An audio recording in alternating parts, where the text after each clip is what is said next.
You simply were not made for robotic living. So let's lean more into rhythm versus routine. Elevate with Monique. Elevate. Elevate with Monique. Elevate.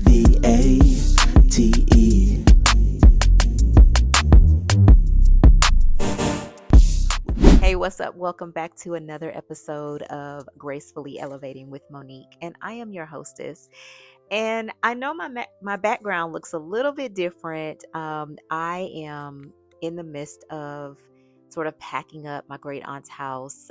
If you know anything about my journey, you know that I lost my great aunt about a year and a half ago, and so now it's time to really start to pack her things up and bless some other people with some of her treasures that I'm finding just throughout the house. So that is why my background looks different. But today, I wanted to jump right into our topic. First of all, I want to say if you are new to this channel, Gracefully Elevating with Monique, thank you so much for taking a couple of minutes to spend with me.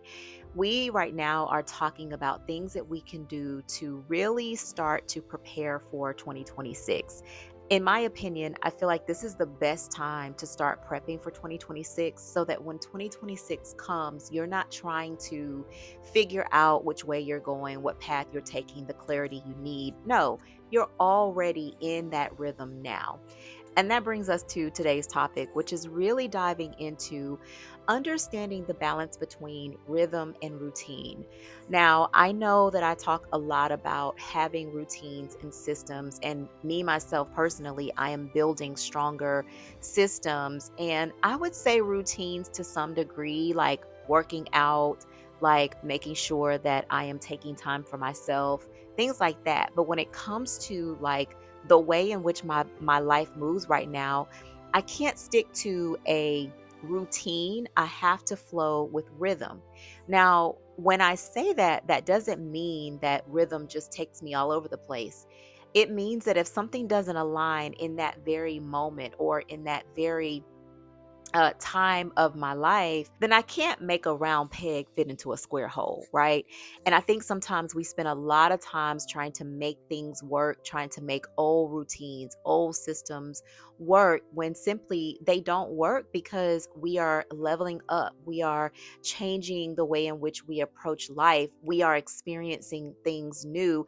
And at this day and age, things are moving so fast that we can't be so caught up on a rigid routine that we forget how to flow with our rhythm. This might be for someone who feels like she is so stuck in these rigid routines, or she feels like routines have kind of governed and guided her life all this time. And that's great because those have gotten her to where she is. But now she's starting to realize that those same routines are not they're not helping her move to the next level. And maybe she might even become frustrated with not knowing how to pivot from those routines. So let's talk about a few insights. So, insight number one. Your high achieving structure probably got you through 2025, but your rhythm is going to be what gets you through 2026. What do I mean by that? I think in 2025, a lot of us were so focused on making sure that we had these rigid routines, especially if you were building a muscle of just learning how to stick to a routine. I know that that was my story.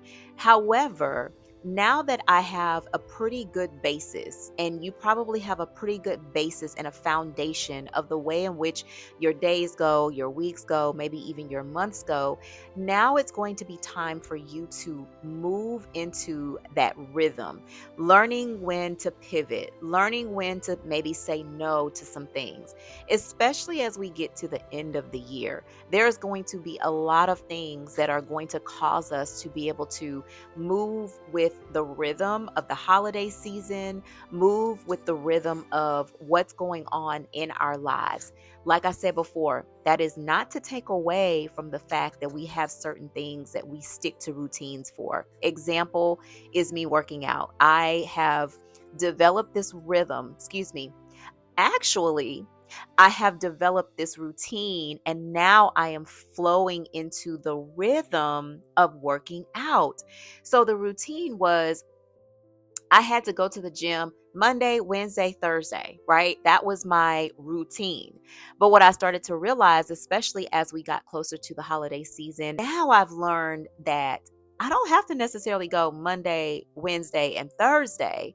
Maybe my rhythm is as long as I get there 3 days out of the week, maybe even four. If I go on Monday and then I can't go on Wednesday and Thursday, maybe I do Monday, Tuesday, and Friday. That is flowing in the rhythm. That is not being so stuck to the routine that if you cannot meet that obligation, then you simply just don't do. You just say, forget it, I'm not going to do it. No, when you learn how to flow with the rhythm, then it's easier for you to pivot whenever necessary. Okay. Number two is living in rhythm honors your capacity. Now, I talked about capacity in another video when we were just really understanding like what can we handle, what can we not handle. For me, capacity means what is already on my plate and what do I have room for? And do I even have room for anything else, right? And so when you're living in rhythm, it honors your capacity. This week you may not have capacity to have social time and, hang out with the girls or whatever the case may be, because you have obligations. Maybe the kids have programs. Maybe you have some obligations that you need to take care of. And so your capacity is low. Whereas next week, maybe your week is a little bit lighter and you're able to spend some of that extracurricular time.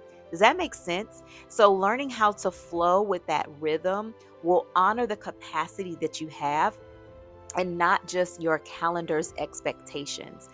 I have blocks of time in my calendar, and those are to help me to stay accountable to the things that I need to focus on.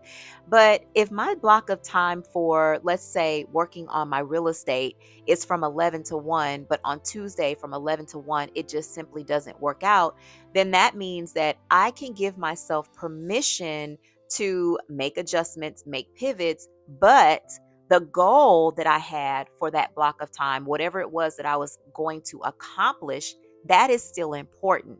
But I'm able to move with the rhythm of my day. I'm able to move with the rhythm of maybe my children's schedule, or maybe I am able to move with the rhythm of social engagements that are happening during this season. So don't get caught up so much on the calendar expectation. Really identify the capacity that you have and move with the rhythm of your capacity. Number two is rhythmic living is not lazy. So, what do I mean by this? Just what the example that I used a few minutes ago of if you have to pivot like in your day to day movement, right? Today, you might do something, and then next Monday, it might not look like this. Well, when you move with the rhythm of your life, that's not lazy. Maybe next Monday, you might decide that I'm going to take a break. I am exhausted. I've given my all. I've done all the things. I've been moving from here to there. I've been, taking care of responsibilities. And so next Monday, I'm actually going to rest. That's not lazy, sis. Sometimes we get so caught up in thinking that if we don't move the way that we did last week or last month, that we slip in, we're not holding up our obligation. Now here's the thing, there is a fine line between flowing with that rhythm and being lazy. So if you know that you just are not accomplishing the things that you're supposed to, you always give yourself excuses. You always say, I'll do it tomorrow, I'll do it next week. And you know that you have the capacity, you know that you can actually do something, knock out one of your goals. Then you might have to ask yourself, am I being lazy? But flowing with the rhythm of your life is not a indication of you just being a lazy person. You know when you being lazy versus you needing to take a break, or versus you needing to just say, I need to go with the flow. This is not working the way I wanted it to. So let me just take my hands off of it, stop trying to control the thing, and flow with the thing. Okay. Now, before you make another resolution, sis, as you are sitting down getting clarity about what you want in 2026, I want you to ask yourself, is this thing, are these things in alignment with who I am becoming? Or are they simply routines that have kept me going thus far? And if you look at those things and you see that some things need to change, some things you might need to delete, you might need to make room for other things, it is totally fine. This week's activity, I want you to sit with yourself for about 20 minutes if you can. And I want you to get a blank piece of paper, maybe your journal. And I want you to, on a sheet of paper, divide your day into three parts. You've got the morning, you've got the midday, and you've got the evening. Okay. And in those three parts, I want you to identify when you feel the most creative, when you feel the most calm, when you feel the most connected. For me, I am the most creative in the middle of the day. I don't know why. I don't know what my brain is, doing at that time, but I have learned that I'm more creative in the middle of the day than I am at night and than I am in the morning. In the morning, I have the most energy. I'm the most connected to my body. I'm the most connected spiritually because I've done my prayer time. I have sat with myself. I've meditated. So then by the time I get ready to go to the gym, I'm connected. I feel like I'm in a really good place to knock out the things that I need to knock out. So write down on that sheet of paper, morning, midday, and evening, when you feel the most creative, when you feel the most calm. For me, I feel the most calm in the evening when I'm getting ready to go to bed. So I'll do a meditation. I'll put on, something in the evening to just kind of soothe my brain so that it can start calming down and getting ready for rest. But you want to write most creative, most calm, and most connected. Okay. And use those three categories and where you identify those three categories in your day to make any pivots, any changes in the way in which you're planning to move through 2026. It's okay if you have to completely change everything that you're doing and go back to the drawing board. Which would you rather? Would you rather continue with a routine that's not really serving you and trying to make things fit and fit and fit, which leave you exhausted, leave you feeling like you didn't accomplish what you needed to? Or would you rather make the adjustments, identify where you're aligned and where you're not within your days so that you can make those adjustments so that by the time 2026 comes, you are already flowing in this new rhythm? I don't know about you, but I would prefer the latter. I want to say thank you for taking a couple minutes to jump into this topic with me, but don't just listen to it. I want you to actually do something. Put forth some action so that you can prepare yourself for 2026. Now, I want to share a special invitation with you. Yes, sis, you. I want to share a special invitation with you. In January, actually January 25th, we are having our second Gracefully Gathered event. The purpose of Gracefully Gathered is really a time for connections. It's really a time for sacred community, for us to build that sacred space together and dive into some of the areas that we are focusing on as we are moving into a brand new year. I would love to have you as my guest. So find the link somewhere in this video if you are interested so that you can save the date because tickets go on sale very soon. Also, I am building my sacred virtual community. It's called the Elevated Space within the Facebook community. Now, if you don't have Facebook, I get it. I understand.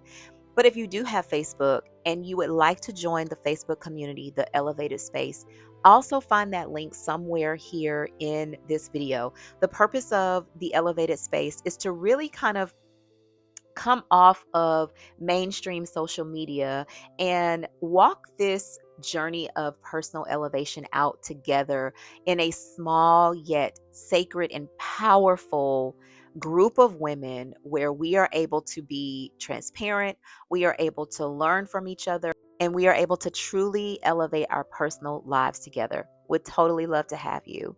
Now, if this video resonated with you, I just need you to like, comment, and share this video. Drop a comment below and let me know where you are making changes to flow into rhythm a little bit more than routine as we move into 2026. Thanks for joining, and I'll see you in the next video. Bye. Elevate.